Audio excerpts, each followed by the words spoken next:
Oh hey, it's your friend that dipped out of sight for a few months to work on his robust painting collection of antique door handles. Back for some more tech tea. So, without further ado, let's get into it.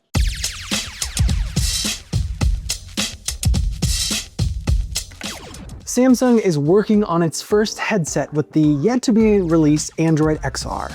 Now reports say that the displays could beat the Apple Vision Pro. Here's what you need to know. Despite some back and forth whether their headset would see the light of day, Samsung announced Project Muhan in December along with Android XR. And last week at MWC, they gave us our first look at the device. It should be noted though, while the company did bring the device, attendees could only touch with their eyes. Samsung is saying that it plans on integrating multimodal AI with advanced XR capabilities so users can navigate Google Maps, enjoy content, and access Gemini seamlessly. This is all just marketing fluff though for now, as besides the prototype and some exclusive looks from content creators like MKBHD, we still haven't got a public preview of what the OS is capable of. Regardless, news sources are reporting that the tech giant is planning on using 1.3-inch OLED OS OLED on silicone displays, which can reach 3800 ppi. For context, the Apple Vision Pro sports 3400 ppi, and the Meta Quest 3 just has 1200. If the Alex report is accurate, it would mean that Samsung's headset would have a higher pixel density than Apple's. However, the Vision Pro is reportedly already working on the second-gen device, even if it's not set for release anytime soon.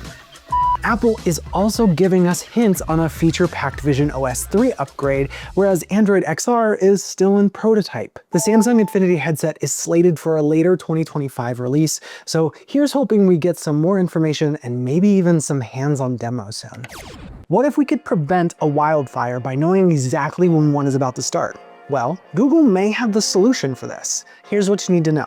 This weekend, FireSat, a satellite designed by the Google-backed company, successfully made it to orbit, which has specifically designed with multispectral infrared cameras, which are tuned to detect wildfires from a distance more accurately. Previously, we've used imaging from airplanes or repurposed older satellite imagery to help report on wildfires. However, with the threats becoming exponentially higher each year due to climate change, Google and others are working to launch 50 of these satellites in the future, which can work together to provide surveillance of the entire Earth's surface in just 20 minutes. For now, the initial phase will just include 3 satellites, with the first one having launched March 14th aboard the SpaceX's Transporter 13 mission. This effort is in part due to Google, but also organizations like Muon Space and the Earthfire Alliance. And while it may not necessarily prevent wildfires from occurring, it can definitely decrease response times and help equip firefighters with real-time footage of the whereabouts of the fire and its behavior. It's pretty neat and also terrifying. You know all that time you've been playing Pokemon Go? Walking around, visiting different locations, and using AR, maybe, to catch Pokemon on your phone? Well, turns out that data was just sold. Here's what happened. Niantic, the company behind Pokemon Go and Ingress, has officially sold its video game division to a company called Scopely for roughly $3.5 billion. Scopely is a Saudi-owned company which has bought previous games like Monopoly Go, Marvel Strike Force, and Stumble Guys, which definitely is not just a poor mobile recreation of the game Fall Guys, which was released only 1 month prior. Scopely was actually acquired by Savvy Games Group back in April of 2023 for just $4.9 billion. I know this sounds like a lot of fluff, but it's important to note that Savvy is part of the Saudi government investment fund, so this potential deal for Pokemon Go means that all the GPS and AR data that's been collected to fill gaps in maps across the globe will now be acquired not just for a hefty revenue, but maybe for the metadata behind it as well.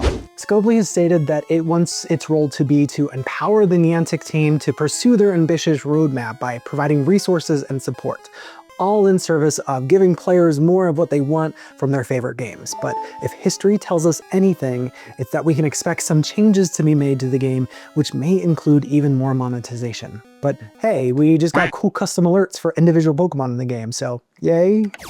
Xbox's new AI solution could be like having a strategy guide that plays the game with you. Here's what you need to know. Microsoft announced that it's planning to launch Copilot for gaming next month for testers, which will not only help players search, download, and launch new games, but it can also act as a sidekick during their adventures. The feature is going to roll out via mobile first, which can act as a second screen that you can ask for help on. During the Xbox podcast, Fatima, Microsoft's CVP for gaming AI, showcased a scenario where one could ask for a recap where you left off the last time you played a certain game, or even where you may have gone wrong if you accidentally get pwned by a bunch of 6-year-olds while playing Overwatch 2. Later on in the podcast, they went through as a player was trying to navigate how to play Minecraft for the first time, and Copilot was able to walk them step by step on how to craft items and navigate the menus.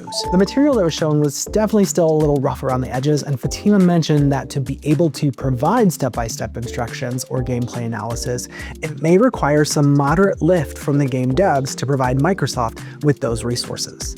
Otherwise, the Copilot will basically just suggest a helpful guide from the web. Who knows, maybe this could be the new GameFAQs.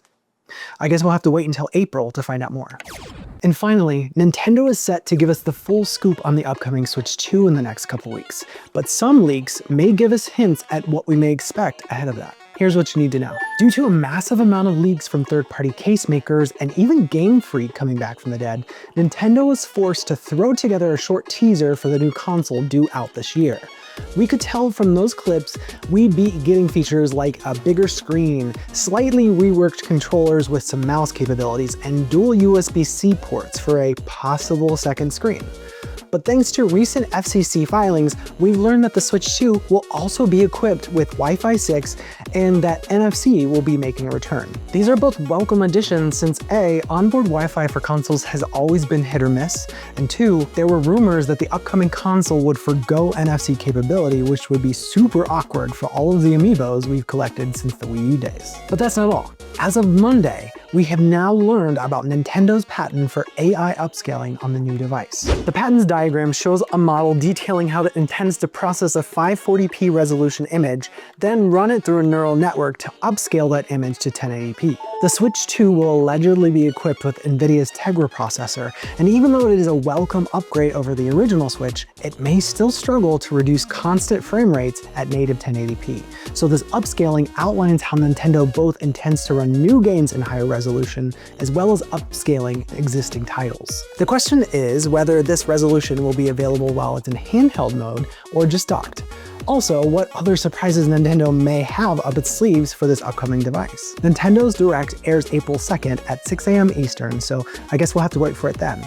But you'll not have to wait for more tech tea. That may be all I have for now, but come back Saturday for another round, and make sure to like and subscribe to the channel so you never miss a beat. I'll see you back here then. Bye!